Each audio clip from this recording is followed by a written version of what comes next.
The space station Orion's Edge hung motionless in the vast emptiness, a solitary sentinel at the edge of a forgotten sector. Engineer John Carter leaned back in his chair, staring at the blinking lights on his control panel. It was supposed to be another uneventful shift. Routine diagnostics, minor repairs, and the occasional system reboot. But the universe had a way of disrupting expectations. A loud, insistent alarm cut through the station's artificial silence. A distress signal. John sat up straight, frowning as he tapped the screen.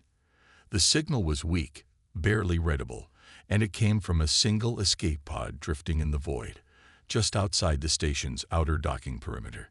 He zoomed in on the external cameras. The pod was scared with plasma burns, its hull dented and cracked as if it had barely survived an attack.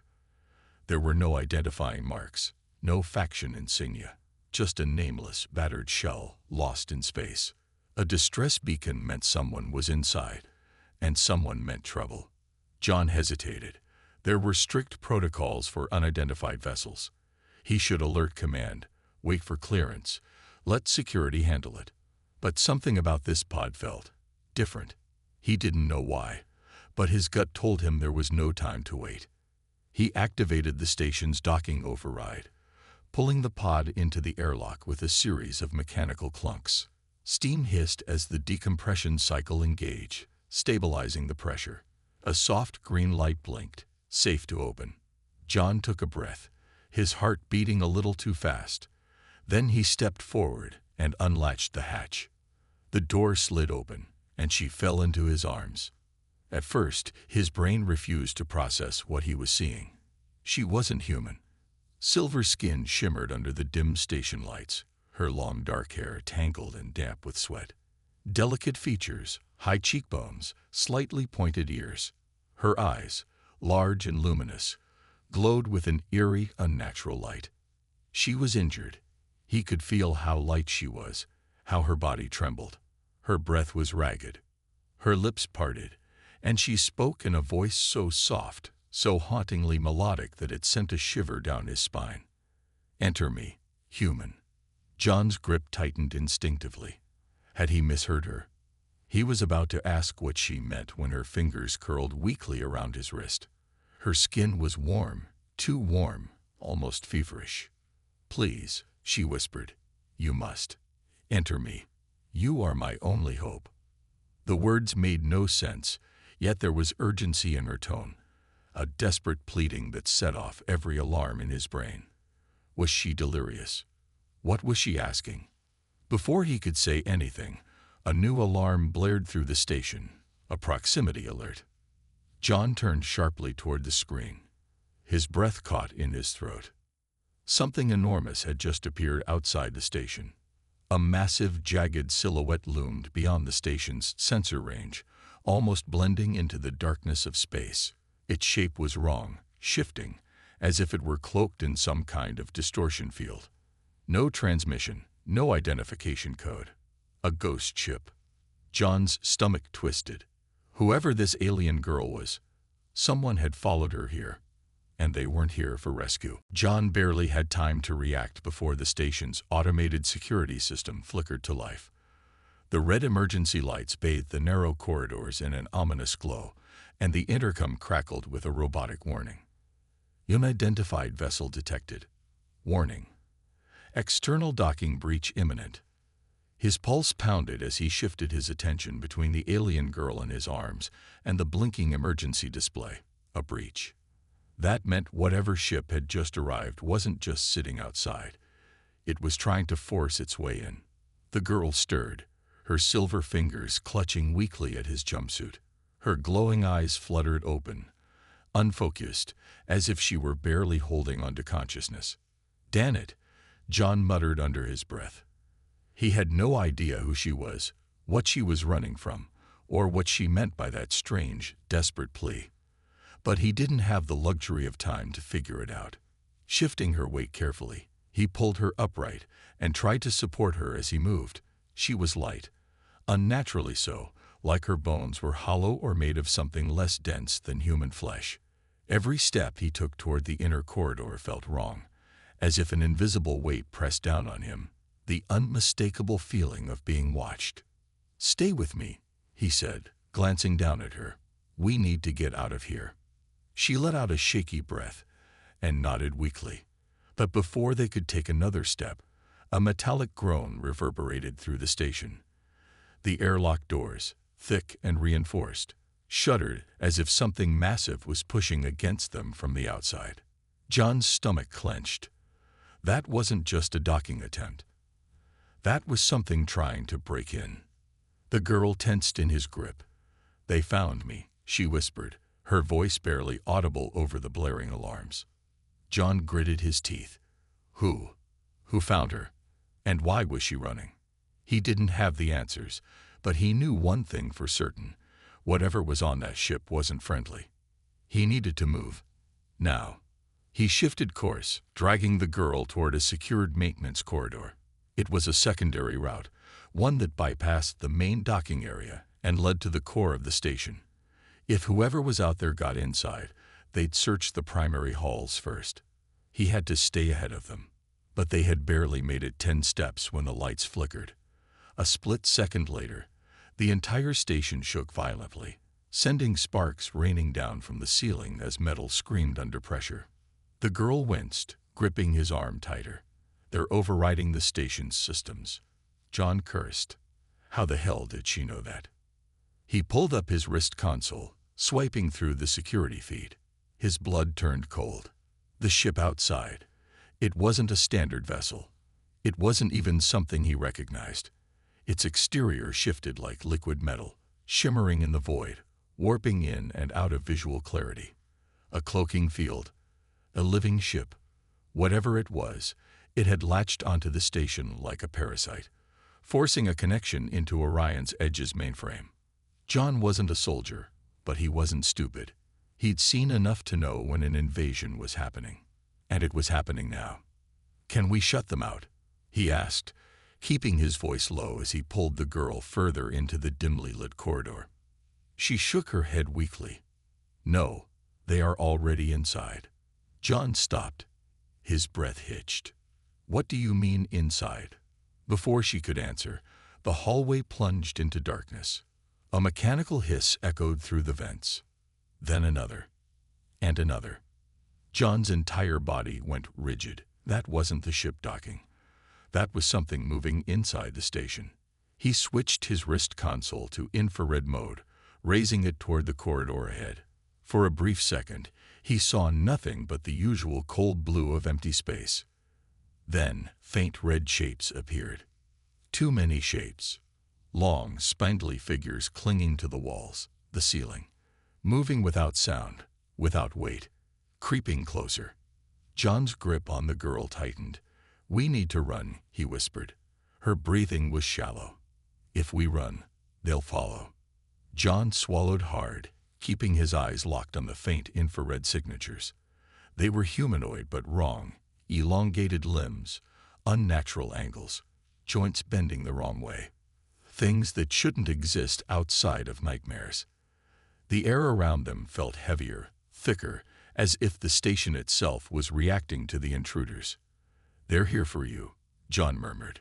She nodded, her expression grim. "And if they take me, they'll kill you too." A chill ran down his spine. This wasn't just a rescue mission. This was something much bigger. The station trembled again, and this time, the corridor ahead collapsed into static, flickering like a glitching simulation. John barely had time to process what he was seeing before the first shape dropped from the ceiling. Silent, predatory, its glowing, pupilless eyes locking onto them. The girl exhaled sharply. "Now we run." And John didn't argue. John ran. The cold metal floor vibrated beneath his boots as he sprinted down the narrow corridor, dragging the alien girl with him. His breaths came fast and sharp, but he didn't dare slow down, not with those things behind them. The station's emergency lights flickered erratically, casting long, shifting shadows across the walls. Every time the lights stuttered, he expected to see those creatures closing the distance, their unnatural limbs reaching for him. The girl stumbled against him, barely keeping up. She was weak, too weak, and John knew it was only a matter of time before she collapsed. He had to find a way out, somewhere to hide, somewhere safe. But the station wasn't safe anymore. A faint clicking sound echoed through the air vents, soft and rhythmic. It was coming from above. John risked a glance upward, and his stomach twisted. Dark figures crawled across the ceiling, their elongated limbs gripping the metal panels like grotesque spiders. Their bodies shimmered with an unnatural distortion, half invisible, half there, flickering in and out of existence like glitches in reality. They weren't just chasing them. They were hunting them. John turned sharply, shoving through a service hatch. The door hissed shut behind them just as something slammed into it from the other side. The impact rattled the walls, and for a moment, he thought the door might buckle inward. The girl gasped beside him, her breath ragged. She leaned against the wall, her silver skin damp with sweat. "They won't stop," she whispered. "They can smell me." John exhaled through clenched teeth, running a hand through his damp hair. "Great, fantastic. And what the hell are they?" She swallowed hard. Hunters. John had never heard of them, but the name fit. He could still hear them outside, moving with unnatural speed and precision, tracking their every step. "They're connected to something," she continued, her voice hoarse. "A hive, a mind that sees through them." John's fingers curled into fists. A hive mind. That explained why they moved so perfectly, like shadows of a single entity. It also meant that whatever controlled them was watching right now. He turned to the girl, eyes narrowing. "What do they want with you?" She hesitated. John could tell she was hiding something, but now wasn't the time to press. The only thing that mattered was getting out of this alive. Then she whispered something that made his skin crawl. "They're inside your head." John stiffened. "What?" She looked up at him, eyes wide with urgency. "The longer we stay near them, the more they seep into our minds. That's how they hunt." He realized, suddenly, why the air had felt so heavy, why his thoughts had been so slow and muddled ever since they started running. It wasn't exhaustion. It was them. A low whisper brushed against his mind, a voice that wasn't his own. "We see you." John flinched, instinctively gripping his head. His vision blurred for a second, a sickening static creeping at the edges of his sight. The girl grabbed his hands. Her touch was warm, grounding. "You have to let me in," she said urgently. "Now." John's head pounded. "What are you talking about?" "They're corrupting your mind. If you let them in, you'll go blind to them. You won't see them coming. You'll die before you even know they're there." John's pulse raced. He could already feel a haze creeping in, a slow, insidious numbness eating away at his senses. The creatures outside the door were still waiting, biding their time. She took a deep breath. "I can block them out." John stared at her, unsure if he could trust her, but what choice did he have? He was losing control of his own mind. "How?" he asked. Her glowing eyes met his. "You have to let me inside your mind." John recoiled slightly. What? No, no way. I don't even know what that means." "I can shield you," she insisted, "but I have to connect to you. Your thoughts, your emotions, your memories." John's instincts screamed at him to say no, to keep his mind his own. But the whispering was getting louder. "Give in. Let us in." His breath hitched. He could feel his thoughts slipping, his memories scattering like static in a broken signal. It was already happening. He clenched his jaw, heart hammering. "Will it hurt?" She hesitated. "Maybe." John exhaled. "Of course it will." She lifted her trembling hand toward his forehead, her fingers barely inches away. "Close your eyes," she murmured. "Let me in." John didn't want to, but he had no choice. He closed his eyes, and the moment her fingers touched his skin, his world shattered. Pain. Blinding, searing pain. A flood of images, memories, sounds, sensations, none of them his. A war-torn sky, a city burning, creatures with silver eyes falling from the heavens. A girl standing in the wreckage, alone. John gasped, his body convulsing as his mind expanded beyond his own existence. He could feel her inside his head. Liriel. That was her name. He knew it now, because she had given it to him. And he realized something even more terrifying. He could see through her eyes. The whispering stopped. The fog in his brain vanished. And for the first time, he saw the hunters for what they truly were. Not shadows, not mere creatures. They were hollow things, empty, feeding on thought, warping reality around them. They were parasites of the mind. And now, they knew he could see them. John gasped, clutching his head. The psychic noise had been replaced with a single, deafening realization. They were coming. And this time, they wouldn't let him escape. John gasped, his entire body shaking as his mind struggled to make sense of what had just happened. His thoughts weren't his own anymore. They were hers too. He could feel Liriel inside his head, not as an invader, but as something merged with him, like a second presence lingering just beneath the surface of his consciousness. It was unsettling, overwhelming, but the fear was gone. The fog that had clouded his mind was gone. The whispers were gone. And the moment he opened his eyes, he saw the truth.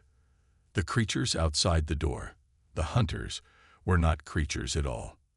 They were empty shells, shadows twisted into the shape of living things, moving with an unnatural stillness that sent ice through his veins. Their elongated limbs twitched like broken puppets, their pupil-less eyes locked onto the door, waiting, watching, waiting for him to lose himself again. But John wasn't blind anymore.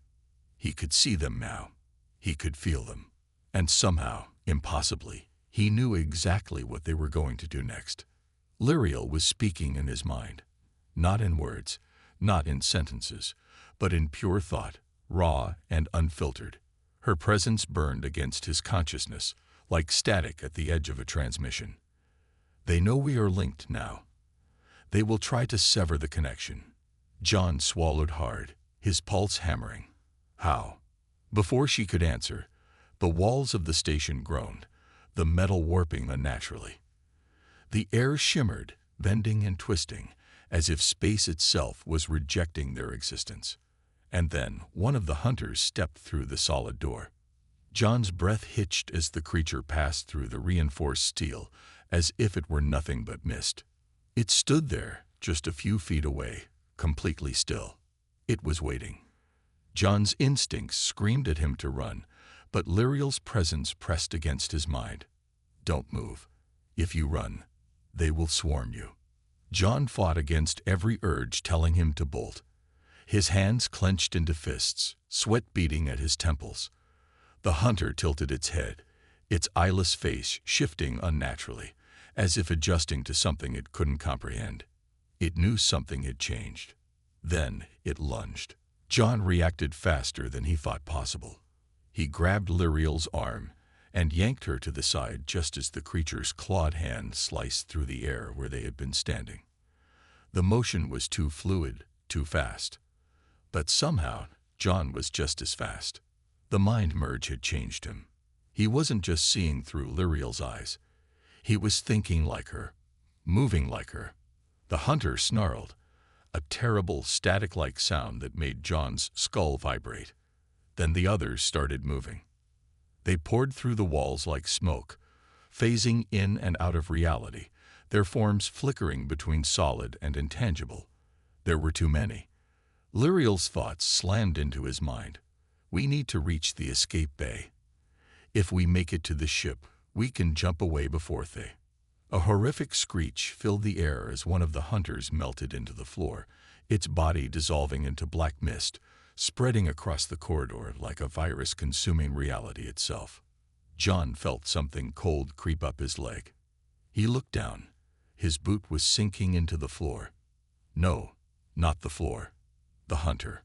The black mist curled around his calf like a sentient fog, pulling him down into the station itself.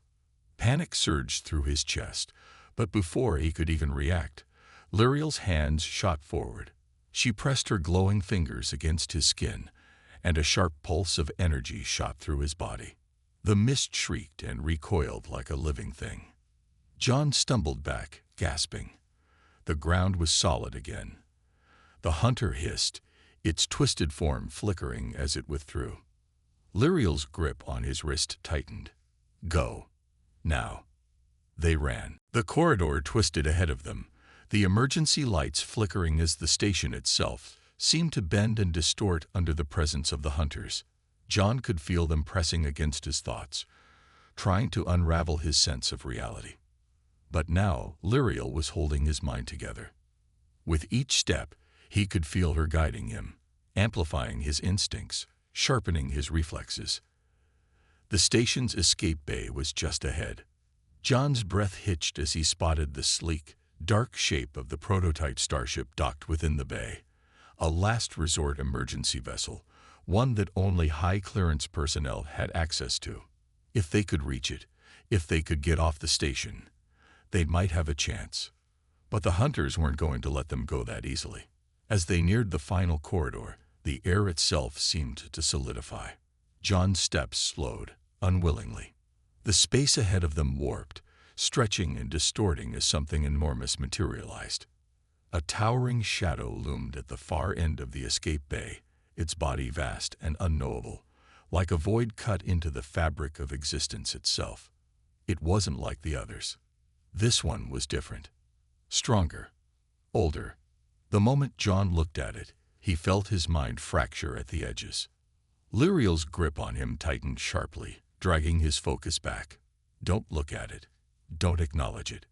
John forced his gaze away, his breath ragged. What the hell was that thing? Liriel's voice brushed against his mind, her thoughts urgent. Their master. John's blood ran cold. The other hunters had stopped moving, forming a silent, unmoving wall between them and the escape ship. They weren't attacking anymore, because they didn't have to. Their master had arrived. John clenched his fists. His entire body felt like it was fighting against gravity itself, the force of the entity's presence pressing against his skull like a vice. But then he felt Liriel's thoughts wrap around his own, grounding him. A shared certainty passed between them. They weren't going to die here. Not like this. John took a slow, steady breath. Then, against everything his instincts screamed at him to do, he reached deep into the connection he shared with Liriel. And for the first time, instead of resisting it, he let her in completely. The world snapped into focus. The impossible force holding him down shattered. And John moved. Faster than he ever had before. Straight toward the ship. Straight through the wall of hunters. Straight toward freedom. John moved like a ghost through the chaos, his mind and body no longer fully his own. It wasn't just him running anymore. It was him and Liriel together, their thoughts interwoven in a way that felt almost unnatural. Every decision, every instinct, every step was sharpened, faster, inhumanly precise. The hunters lunged as he sprinted toward the ship, their blackened limbs reaching, their jagged fingers slicing through the air with deadly accuracy. But he saw it all before it happened, not through his own eyes, but through Liriel's shared awareness. The moment an attacker moved, John already knew its trajectory, its weakness. He dodged effortlessly, twisted past one, slipped under another's reaching claws. His body reacted before his brain could process it, like he had done this 1,000 times before. Except he hadn't. She had. The mind merge had turned his thoughts into something else. Something faster, smarter. Liriel was inside him, guiding him, amplifying him. And then he realized something terrifying. It wasn't just her guiding him. He was guiding her too. He could feel her emotions, her fear, her willpower burning just as fiercely as his own. He wasn't just borrowing her instincts, she was borrowing his too. Their minds weren't just connected. They were becoming one. But there was no time to panic. The ship was just ahead.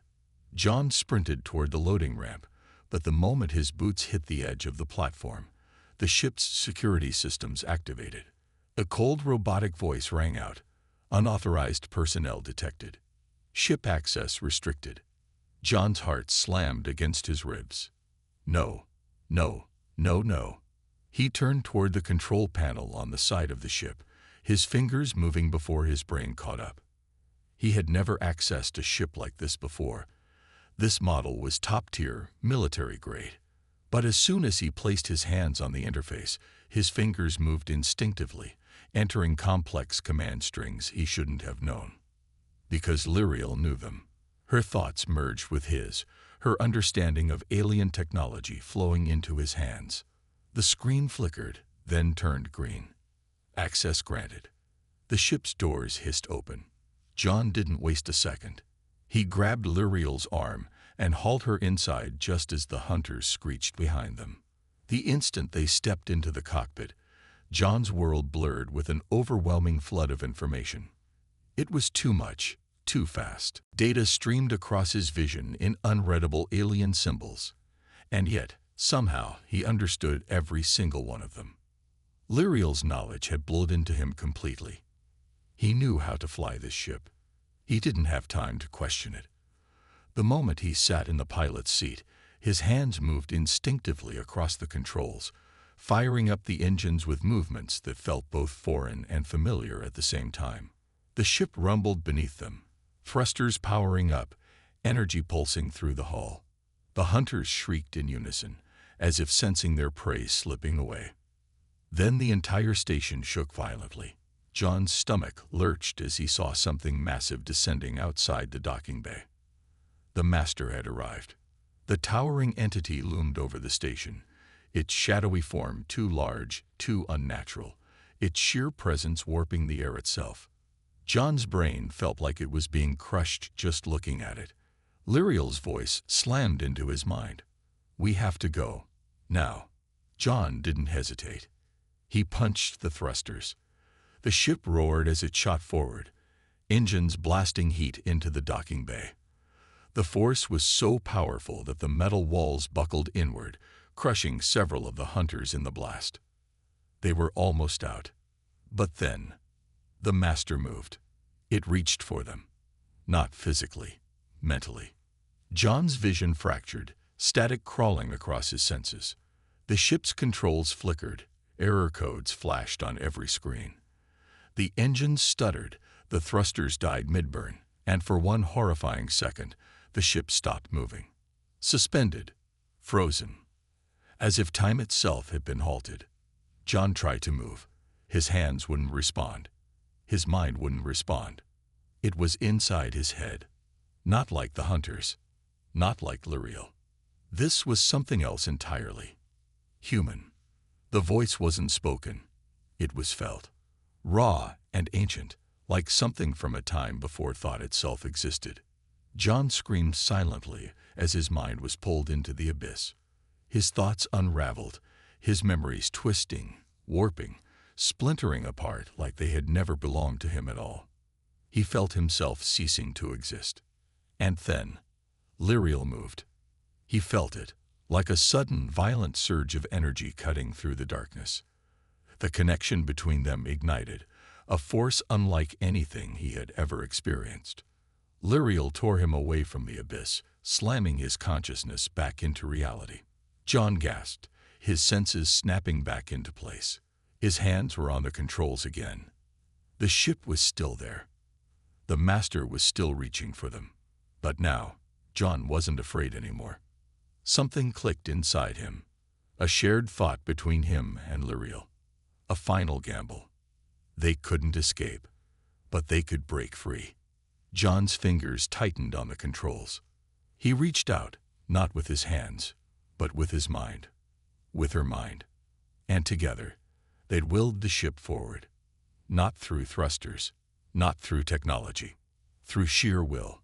A pulse of impossible energy exploded from them both, a psychic backlash that shattered the hold the master had on them. The ship ripped free. Time snapped back into place. The engines roared to life again, and in a flash of light, they jumped to hyperspace, leaving the station, the hunters, and the master far behind. John collapsed back in his seat, his chest rising and falling rapidly, his mind still spinning from what had just happened. He turned to Liriel, her silver eyes glowing with exhaustion.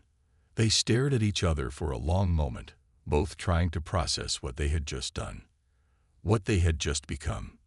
Then, quietly, she spoke. "We are not the same anymore, John." And somehow, he already knew she was right.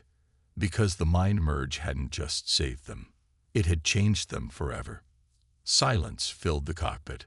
The hum of the ship's systems was steady now, the violent pull of hyperspace stretching out into the infinite abyss beyond the viewing window. John's breath came in uneven bursts, his hands still clenched around the flight controls. He wasn't gripping them because he needed to. He was gripping them because they were the only real thing grounding him right now. Something was wrong. Not with the ship, not with the jump. With him. His mind still felt stretched, pulled apart and pieced back together in ways it shouldn't have been. He wasn't the same man who had been running through the station minutes ago.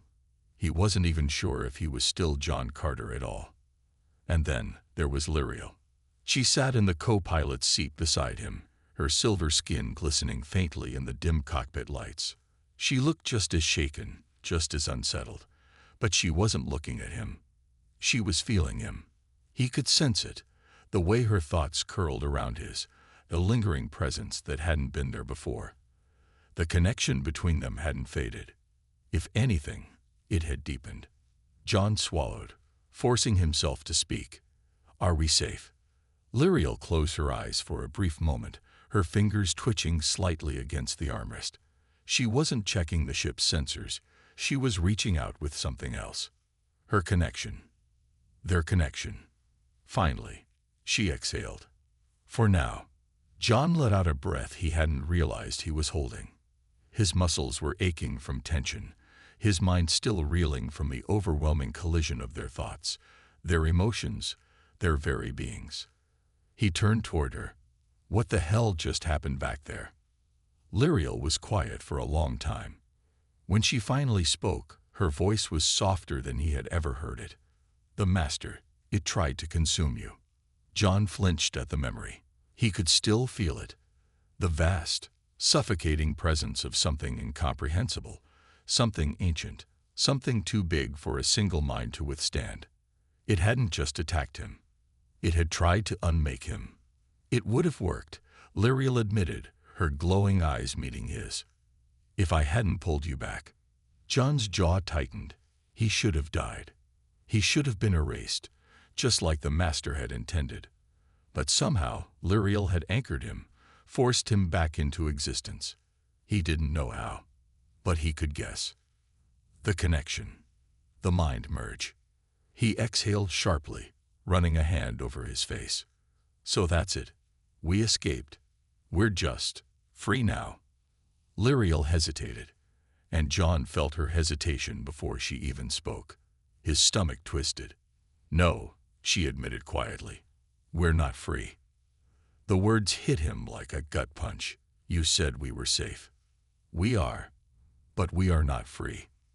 John's knuckles turned white against the flight controls. He was so damn tired of running, of fighting things he didn't understand. But he had to push through the exhaustion, force himself to think clearly. "They're still out there," he muttered. Liriel nodded.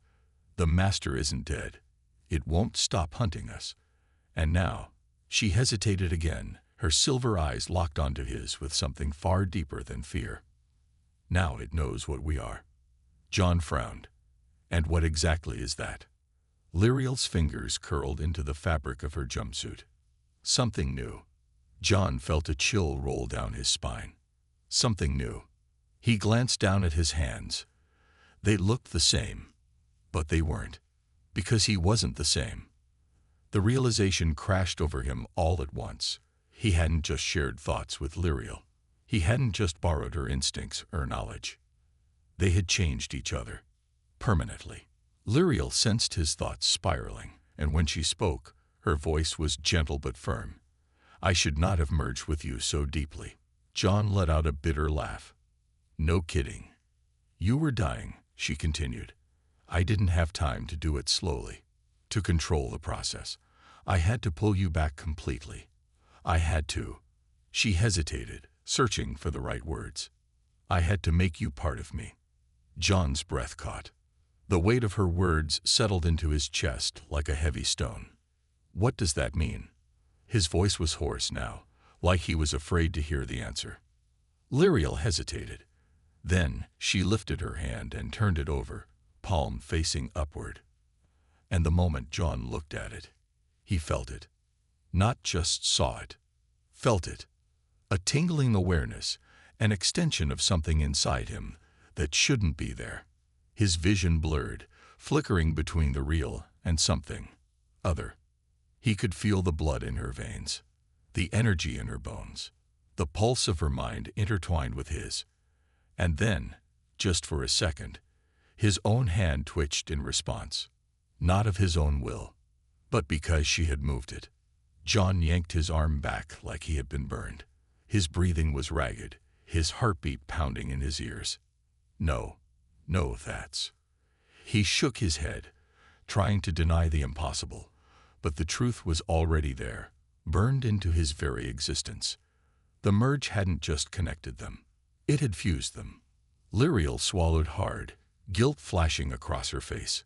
I don't know how to undo it. John shot to his feet, pushing away from her as if that could somehow sever the link between them. No, this isn't happening. But it was. Every time he moved, he could feel her presence lingering in his mind. Every time she breathed, he could feel it in his own lungs. Every time her heart pounded, his own pulse followed. They weren't two people anymore. They were something else, something new, and the master knew it.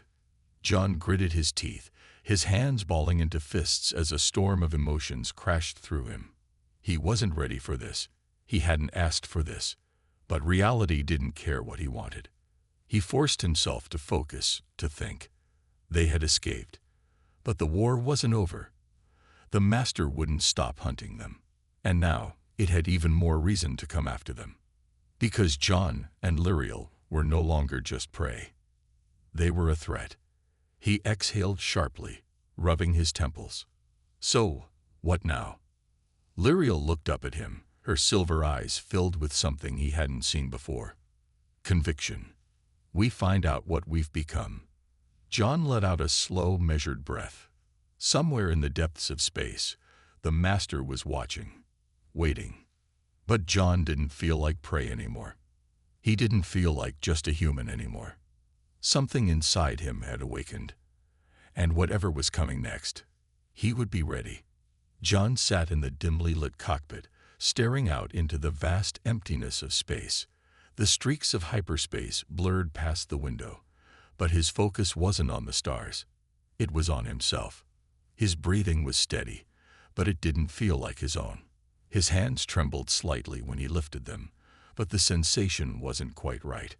It was as if he was wearing a body that wasn't fully his anymore. The silence stretched between him and Liriel, the weight of what had happened pressing down like a heavy fog. She sat across from him, her silver eyes unreadable, her expression carefully composed. But John could feel her emotions now. She was just as uncertain as he was. Neither of them knew what came next. John exhaled slowly, dragging a hand through his hair. How much of me is still me? Liriel hesitated before responding. Enough. He scoffed. That's not an answer. She sighed. I don't have a better one. John clenched his jaw, trying to push down the frustration that threatened to boil over. He had always been in control of himself, his thoughts, his body, his choices.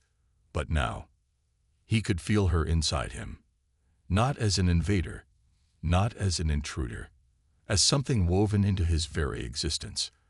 And the worst part, somewhere deep inside, it didn't feel wrong. That realization scared him more than anything else. He turned toward her, his voice low. Can you feel me too? Liriel met his gaze, and for the first time, he saw vulnerability in her expression. Yes. The word sent a strange shiver through him. It wasn't just a connection anymore. It was a fusion. Every time he closed his eyes, he could feel echoes of her memories, her instincts, her fears. It was as if two souls had been poured into a single body, and neither of them knew where one ended and the other began. But they didn't have time to dwell on it, because they weren't alone in this universe. A warning beep echoed through the cockpit.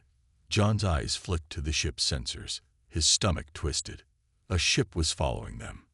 Liriel stiffened beside him, her thoughts pressing against his own before she even spoke. They found us. John's fingers flew across the controls, instinctively pulling up the data. It wasn't the master ship. It was something else. A sleek, high-speed vessel, too advanced for scavengers, too fast for ordinary mercenaries. A hunter's craft. "They're tracking us," John muttered. "They must have tagged us before we jumped." Liriel's expression darkened. "They're not letting us go." John's hands tightened on the controls. His mind was clearer now, sharper. He could feel the ship beneath his fingertips, as if it were an extension of himself. No, not himself. Themselves. Liriel's voice was calm. "We fight, or we run." John's instincts screamed to fight, but something deeper, Liriel's instincts entangled with his own, pushed back. Running wouldn't solve this. They had to end it. John's lips pressed into a firm line. "We finish this." Liriel didn't argue. She nodded once, her silver eyes glowing faintly in the dim light. John turned back to the controls, his mind already syncing with hers. The moment his hands moved, he could feel her guiding him, amplifying his reflexes, his calculations, his reaction time. He had never flown a ship like this before. But now, he knew exactly what to do. The enemy ship accelerated, weapons charging.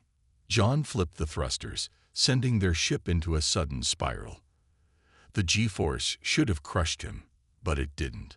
Liriel's presence inside him adjusted his mind, his body, his very perception of reality. His instincts weren't human anymore. And that made him faster. He dodged the first barrage of plasma fire before it even left the enemy cannons. The ship's AI blared an alert. Incoming lock-on detected. John didn't need to look.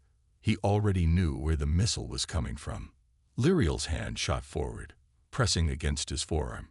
And in that moment, John felt everything. Not just the ship.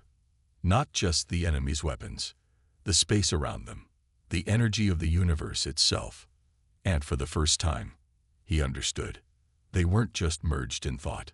They were merged in ability. John's mind reached out, not physically, but mentally, psychically. And the missile stopped. Mid-space, the enemy ship hesitated. They hadn't expected this. John exhaled slowly, his fingers trembling as he focused, as he willed the missile to turn. And it did. The warhead spun in place. A moment later, it launched straight back at the enemy. They barely had time to react before the explosion ripped through their vessel. John sat back, his chest heaving, his hands shaking. His entire body felt electrified, every nerve on fire from what he had just done. Not with weapons, not with technology, with his mind, with their minds. Liriel's voice was a whisper, "You're changing."